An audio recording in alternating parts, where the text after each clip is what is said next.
दिया और जो 8 पौराण आए थे उनको बलदाऊ ने नष्ट कर दिया। इस प्रकार जब कंस देखता अष्टशास्त्रों से संयुक्त निसार्य तो गर्भतो वसुदेवा पुरो पुरा धनम पुरा नंदन बदनी को एक सेनापतियों बलवानों इस वसुदेव के पुत्र बलदाव और कृष्ण को नगर से बाहर निकाल दो, नंद के धन को छीन लो और मेरे पिता परपक्षी नामी उग्रसेन को मार डालो। इस प्रकार जैसे क्यों मैं बोलता है मनुष्य के बोलने लगा। भगवान लघिमना उत्पत्ति क्षण में जैसे गरुड़ सांप को पकड़ता है, न्यौला अपने वज्र को पकड़ता है, मंत्र में जा करके कंस को पकड़ देते हैं। न तलवार उठा सका न बाण चला सका। पूर्व जन्म का काल में कंस रूप में भगवान ने नीचे फेंक दिया। फेंके ही मर गया। बलदेव और देवकी को जेल में डाला था, खिड़की का दरवाजा खुला था, मरते अपने बच्चों को देखें ये तात्पर्य था अत्याचारी कंस का। मरे हुए कंस को भगवान ने 6 बार घसीट दिया। देवकी माँ के 6 पुत्रों को देवकी के सामने मारा था, इसलिए भगवान ने किया। माता पिता को खोल दिया। उग्रसेन के पास के नाना जी यह राज्य आपका है, हमारे सेवक हैं। भगवान रामचंद्र जी ने जिन बानरी सहायता सेना के द्वारा रावण का वध किया था, उसी रावण के छोटे भाई विभीषण को राज्य का तिलक दे दिया, राज्य सिंहासन में बिठा दिया। आज भगवान श्री कृष्णचंद्र ने जिस अत्याचारी कंस को मारा था उसी के पिता को राजा बना दिया। सगा बेटा बाप को जेल में डालता है, दूसरे का बेटा आकर के राज्य सिंहासन में बिठाता है। पुत्र पुत्र में कितना अंतर है। इस प्रकार राज्यासीन उग्रसेन ने सब बालकों का भोगना नंद जी का स्वागत किया। सायंकाल को वही रखे। अब दूसरे दिन उनको विदा होने के लिए जब तो कोई बैठे थे तो दाऊ जी भी बैठे हैं। भगवान कृष्ण ने नंद जी से कहा कि बाबा, वृंदावन की भाषा में पिता को बाबा कहा जाता है। बाबा अब आप जाइए, यशोदा माँ वहां पर व्याकुल हो रही होगी। नंद जी बिगड़ के बोले आज मैं नहीं जाना, तू मेरा बेटा नहीं है, तुम तो वसुदेव के पुत्र हो, यही रहने की इच्छा है तुम्हारी। तुम मेरे बेटे होते, मेरे पुत्र होते तो मेरे साथ आते। ये तुम्हारे मुंह से नहीं निकलता, बाबा जाओ वृंदावन। भगवान कृष्ण उठे, नंद के गोद में बैठ गए, बोले बाबा वेद कहे मैं कुश हूँ, वेद कहे वसुदेव का पुत्र है, पुराण कहे वसुदेव का पुत्र है, ऋषि मुनि ब्रह्मा शिव कहे वसुदेव का पुत्र है, या धरती कहे वसुदेव का पुत्र है, सागर कहे, हिमालय चिल्ला करके कहे या वसुदेव का पुत्र है, आकाश कहे या वसुदेव का पुत्र है, ब्रह्मांड के अंदर जो जड़ चेतन है वो कहे वसुदेव का पुत्र है। परंतु मैं कन्हैया यही कहूँगा, मैं नंद पुत्र हूँ, मैं नंद नंदन हूँ, मैं यशोदा का कान्हा हूँ। नंद शांत हो गए, बोले चलो मेरे साथ। तब भगवान कृष्ण कहते हैं देखो बाबा, मैंने कंस जी को मारा है, उनके ससुर जरासंध को कोई धरती में नहीं मार सकता है। और शाल विदुरथ दंडभक्त शिशुपाल बाणासुर भौमासुर सब कंस के मित्र थे। सारी सेना लेकर के वृंदावन में घेराव डालेंगे, सबको मार डालेंगे हम लोगों को। जमुना नदी खून बहने लगेगा। क्या आप ऐसा चाहते हैं? जहाँ मैं रहूंगा वही दुश्मनों की सेना आएगी, बोलिए।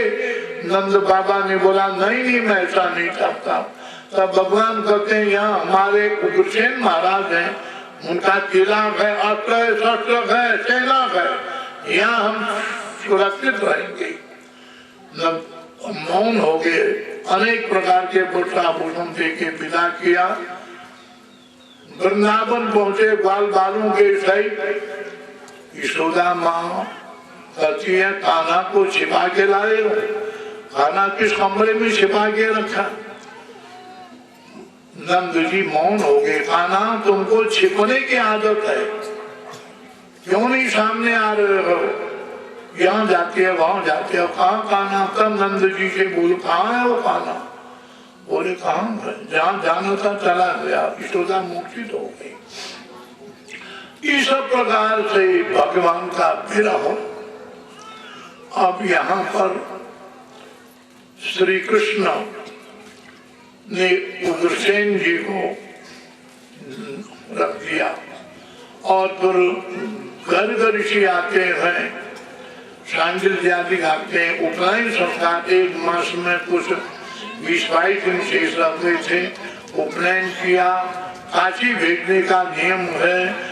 दंड कमंडलु मोंजी मेखला ब्रह्मसूक्त धारण करते हुए शांतिपनी गुरु उज्जैन में क्षिप्रा नदी के तट महाकालेश्वर भगवान शंकर का जो दिव्य और ज्योति प्रतिमा कहा जाता है 64 दिन और आप चतुर्थ संयत कला गुरुदक्षिणी आचार्य संध्या मातु 64 दिन रहे बलदाऊ और भगवान कृष्ण पढ़ाई के लिए सुदामापुरी द्वारिका के तट पर निवास करने वाले सुदामा जी भी आए थे। वहाँ भगवान कृष्ण सुदामा की मैत्री हो गई। इस प्रकार से 64 दिन साथ में रहने के बाद उस एक दिन बम तांडुल लिए थे तो अकस्मात सुदामा जी अकेले खा गए, भूल गए। तब श्री कृष्ण ने बोला कोई बात नहीं। आकर के दूसरे दिन गुरुजी से बोलने लगे, गुरुजी मैं कृष्ण का भात अकेले खा गया। गुरुजी ने कहा दरिद्रों का लक्षण है, बांट के खाना बैकुंठ को जाना और छिप के खाना दरिद्र होना। तब सुदामा जी ऐसे दीनहीन अवस्था में रहे थे। भगवान कृष्ण चले आए। 6 महीना हो गया वृंदावन छोड़े, मथुरा में रहते। एक दिन भगवान ने तो विचार किया यशोदा माँ नंद बाबा क्या करते होंगे, गोपी क्या करती होगी, ग्वाल बाल क्या करते होंगे। वृष्टिनाम प्रवरो मंत्री कृष्ण हृदय शाखा शिष्यो बृहस्पति साचा उद्धवो बुद्धि सप्तम।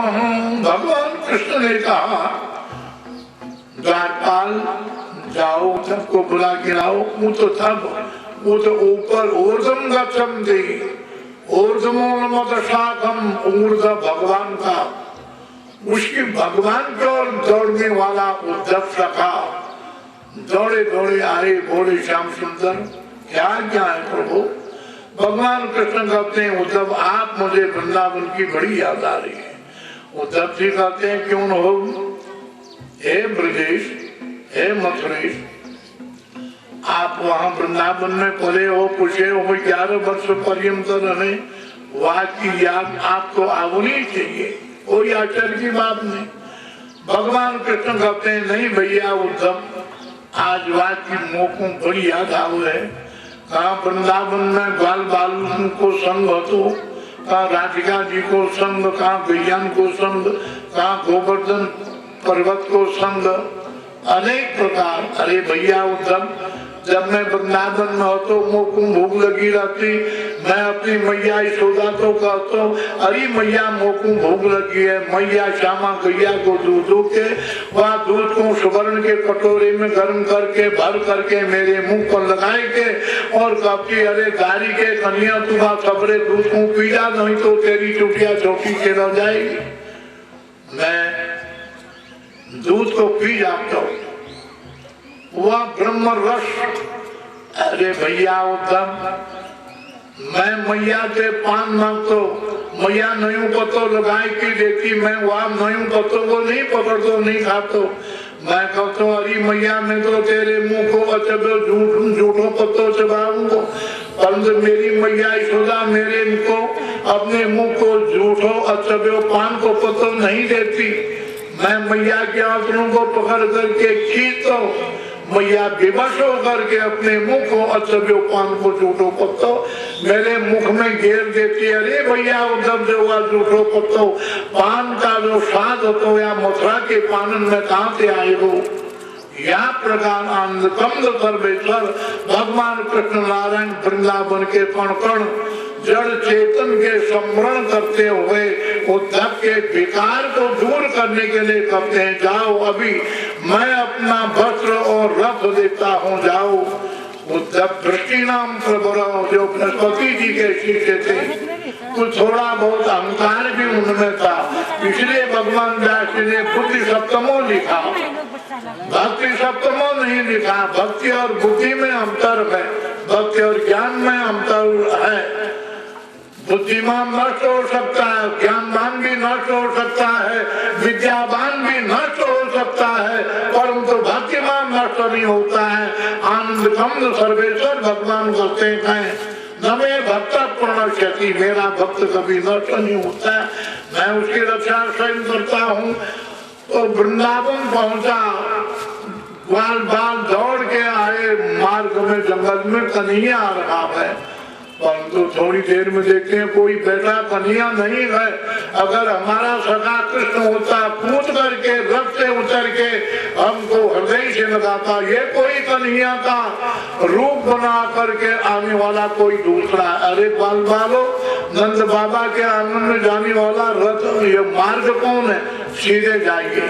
सूर्यास्त होने जा रहा था, यशोदा माँ सोचती है कन्हैया प्रातः काल गया, क्योंकि प्रातः काल गया था। वृंदावन की माताएं, वृंदावन के बालक बालिकाएं, वृंदावन के पशु पक्षी, वृंदावन के मोर हंस लावक तितिर पदजूत और लंगूर और बानर, उड़ने वाले पक्षी आकाश में और देख रही है श्याम सुंदर। अब जा रहे हैं तो वृंदावन की धरती रुदन करती है, पशु पक्षी चित्कार करते हैं, वहाँ का कण कण अश्रुपात करता है। जड़ चेतन और जड़ चेतन दोनों मिल करके भगवान के विरह में विदग्ध होते जा रहे हैं। ऐसे विदग्ध वृंदावन की माता राजमाता यशोदा और कन्हैया की माता भगवान कृष्ण की माता आज वो कहती है अरे कान्हा तू सदरे को गयो अब तक नहीं आयो, कहाँ बात है। अरे तुम्हारे साथ के सब कोई आ गए हैं, गैया मुसरा घर में आ गए, तो प्रातः काल को गयो, तूने दातुन मुखारी नहीं करी, दर्पान नहीं करे, अब तक क्या बात है। उद्धव को बड़ा आश्चर्य होता है। उद्धव गए, हिला दिया यशोदा को, क्यों कन्हैया कृष्ण तू आ गया। नहीं माँ मैं कृष्ण नहीं हूँ, मैं उद्धव हूँ। शाम तो तब चेतना आई, उद्धव जी ने प्रणाम किया, सबको सुबह सायंकाल हो रहा था, साना लिखे ने पुत्र समझो पाचन भोजन, एक ही शब्द पूछा था, सब कोई ठीक है, बोले हाँ ठीक है। संध्या उपासन भोजन के बाद तब यशोदा माँ ने बोला क्या स्थिति है, मेरे पुत्र कृष्ण कन्हैया कैसा, क्या हो गया यशोदा माँ आपको, न उनकी माँ हो आप, न आपका वो पुत्र है। वह कृष्ण तत्व है, आकाश से भी सूक्ष्म है, उसका न कोई घर है, न गांव है, न माता न पिता है, न कोई देश है, न कोई शत्रु है, न मित्र है। वह व्यापक तत्व अद्वितीय ब्रह्म, न भूमि न तो यम तेजो न वायु न खंडिम ब्रह्मांड समूह, उसका कुछ भी नहीं है। वो तो एक व्यापक ब्रह्म तत्व है। यम सेवा संपाते शिवली ब्रह्मेदि वेदांत नो बौद्धा बुद्धि प्रमाण पदवत करते नैयायिका अरम निचर्जन शासनता कर्मेक मीमांसता स्वयं वो वृद्धात्मान चित्तम त्रैलोक्य नाथो हरि। वह सबके ताप साप तो अव्यक्त रूप के हरण करने वाला ब्रह्म, सत्यम ज्ञानम अनंतम ब्रह्म, जिसको भेद नेच नेच करके बनकर। बोले उद्धव क्या बकते जा रहे हो, मेरे सामने तुमने बोल दिया, गोपीधाम के सामने मत बोलना, याद रखो। उद्धव शांत हो गए, तब उद्धव ने सब कुछ बतलाया। संध्या प्रातः काल 3 बजे से ही वह उद्धव सुन रहे थे। भगवान श्री कृष्ण के गुण का वर्णन करने वाली गोपिकाएं यमुना से स्नान करके वह जल भरती है, कहते ये घड़ा, ये जल घड़े में श्याम सुंदर कृष्ण का है, ये गाय कृष्ण की है, दूध होती है, दूध कृष्ण का है, गर्म करती है, कृष्ण के लिए गर्म करती है, अपने बच्चों को दूध पिलाती है, ये कोई बच्चा नहीं है, कृष्ण है, कृष्ण दूध पी रहा है। सर्वम खरीदम ब्रह्म आत्मा ब्रह्म सर्वम कृष्णमयम जगत सर्वम ब्रह्मांडम कृष्णमयम भगवान कृष्णमय देख रही है यशोदा माँ। इतने में कोई गोपी आई, रथ आंगन में देखा, अरे क्रूर कर्म करने वाला क्रूर फिरा गया, आत्मा को ले गया, हमारे सब को लेने के लिए आ रहा है क्या। इतने में उद्धव जी बाहर आए, गोपियों ने देखा ये लगता है श्री कृष्ण का दूत है, पार्षद। जानी मस्ताम वसपते पार्षदम, हम जानते हैं भगवान कृष्ण के सखा हो ना तुम। अरे जितने काले होते हैं वो बड़े कपटी होते हैं, ऐसा शब्द बोलते हैं गोपी गाई। भगवान कृष्ण कृष्ण वर्ण के जैसे तुम भी ऐसे हो। तो इतने में भंवर आता, बोले तुम भी कपटी हो, भाग जाओ आज ही आज ही। अब वेदांत जिस परमात्मा को न वेद जान सका, न पुराण जान सका, न मार्कंडेय लोमश जान सके, कोई भी शब्द ब्रह्म और उसमें प्रवेश नहीं कर सका, जहाँ वाणी नहीं जा सकी, मन बुद्धि चित्त नहीं जा सका, किसी की गति नहीं है, तो यतो बातो निवर्तन्ते, बिना उसको पाए बिना लौट के आते हैं। कोई भी पक्षी उड़ान भर के महाकाश का अंत नहीं कर सकता है, कदाचित महाकाश का अंत कर सकता है, परंतु परमात्मा इतना ही है, ऐसा ही था, ऐसा ही रहेगा, इसका निर्णय कोई नहीं कर सकता है। ऐसा व्यापक और व्यापक तत्व जो पर ब्रह्म है वही कृष्ण है, उसकी कोई न कोई सखी है, न कोई सखा है, न अपना है न परा। क्यों ऐसी चिंता करते हो। तो इसलिए व्यापक ब्रह्म रूप कृष्ण कितना कठोर है जो आप लोगों को इतनी पीड़ा दे रहा है और छोड़ करके चला गया। गोपिकाओं ने उसकी वाणी के शब्द को पकड़ लिया। अभी अभी तुम कृष्ण तत्व को ब्रह्म तत्व व्यापक तत्व कहते हो, अभी अभी कह रहे हो कितने कठोर है, वृंदावन को छोड़ के चला गया। व्यापक तत्व में गति लीना आना है न जाना है। न वर्णा न वर्णा समाचार धर्मान में धारणा जान योगा योगी अनेकाम दगप्ता सशब्द सिद्ध अनेकों मुशीता शिवक्ति मुलोकम। तो तुम उपदेश देने चले आए हो, बदतो व्याघात दोष से तुम खंडित हो गए हो, उस ब्रह्म तत्व को नहीं जानते हो। उद्धव जी आप ब्रह्म में नहीं गोता लगा रहे हो, ब्रह्म में गोता लगा रहे हो। आपके अंतःकरण में संदेह है, ब्रह्म है, भ्रांति में डूबते जा रहे हो।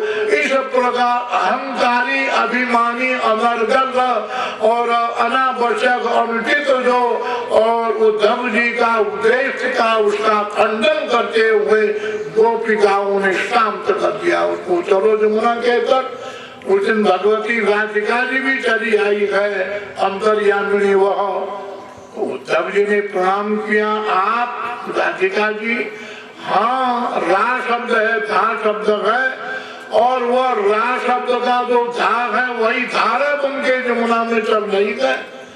राधा की धारा बनी है, उस धारा में जो यह जमुना श्यावली है वह कृष्ण बह रहे हैं। उद्धव जानते हो ये वृंदावन कृष्णमय है, सर्वम सर्व कृष्णमयम वृंदावनम।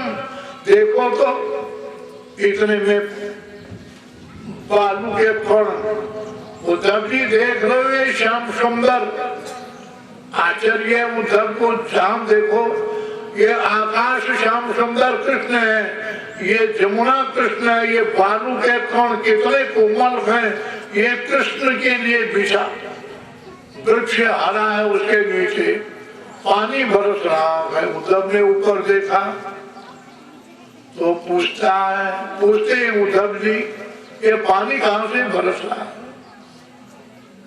भगवती माता राधिका जी ने बोला देखो इन डालियों में हजारों पक्षी बैठे हैं, वह पक्षी कृष्ण रस बरसा रहे हैं। उनके अन्नमय कोश, प्राणमय कोश, मनोमय कोश, विज्ञानमय कोश, आनंदमय कोश, रोम रोम रक्त के कण कण में, श्वास प्रश्वास में वह कृष्ण रस भरा है। वह कृष्ण रस उनके नेत्रों से टपक रहा है, तुमको भिगा रहा है। जब को बड़ा आश्चर्य हो गया, मेरा वेदांत ज्ञान तो बह गया, समाप्त हो गया। इतने में सूखे वृक्ष की जड़ में आए, वहाँ भी पानी बरस रहा है। राधिका जी ने बोला क्या हुआ, ये भी सूखा बरस रहा है। बोले या इसने कृष्ण रस पीते पीते पीते वह इसने कृष्ण विरह में अपना प्राण छोड़ दिया। जब प्राण आता है तो वृक्ष हरा रहता है, प्राण छोड़ देता है तो आत्मा मात्र की व्यापकता रहती है। अब ये सूखा वृक्ष आत्मा छोड़ा, उस कृष्ण रस को भीतर ही भीतर धरती में और गाड़ रहा है, बाहर नहीं प्रकट कर रहा है। प्राण नहीं रहा, आत्मा में विलय हो गया कृष्ण रस। उसके विरह में सूखा सूखा एक दिन गिर जाएगा, धरती जन्म और मूर्तिका मई बन जाएगा। राधिका जी की बात सुन के उद्धव का अज्ञान नष्ट हो गया, कृष्ण तत्व समझ में गया आया। हजारों गोपिकाएं आती हैं, तब श्री कृष्ण भगवान के सखा उद्धव गोपिकाओं को राधिका जी को प्रणाम करते हैं।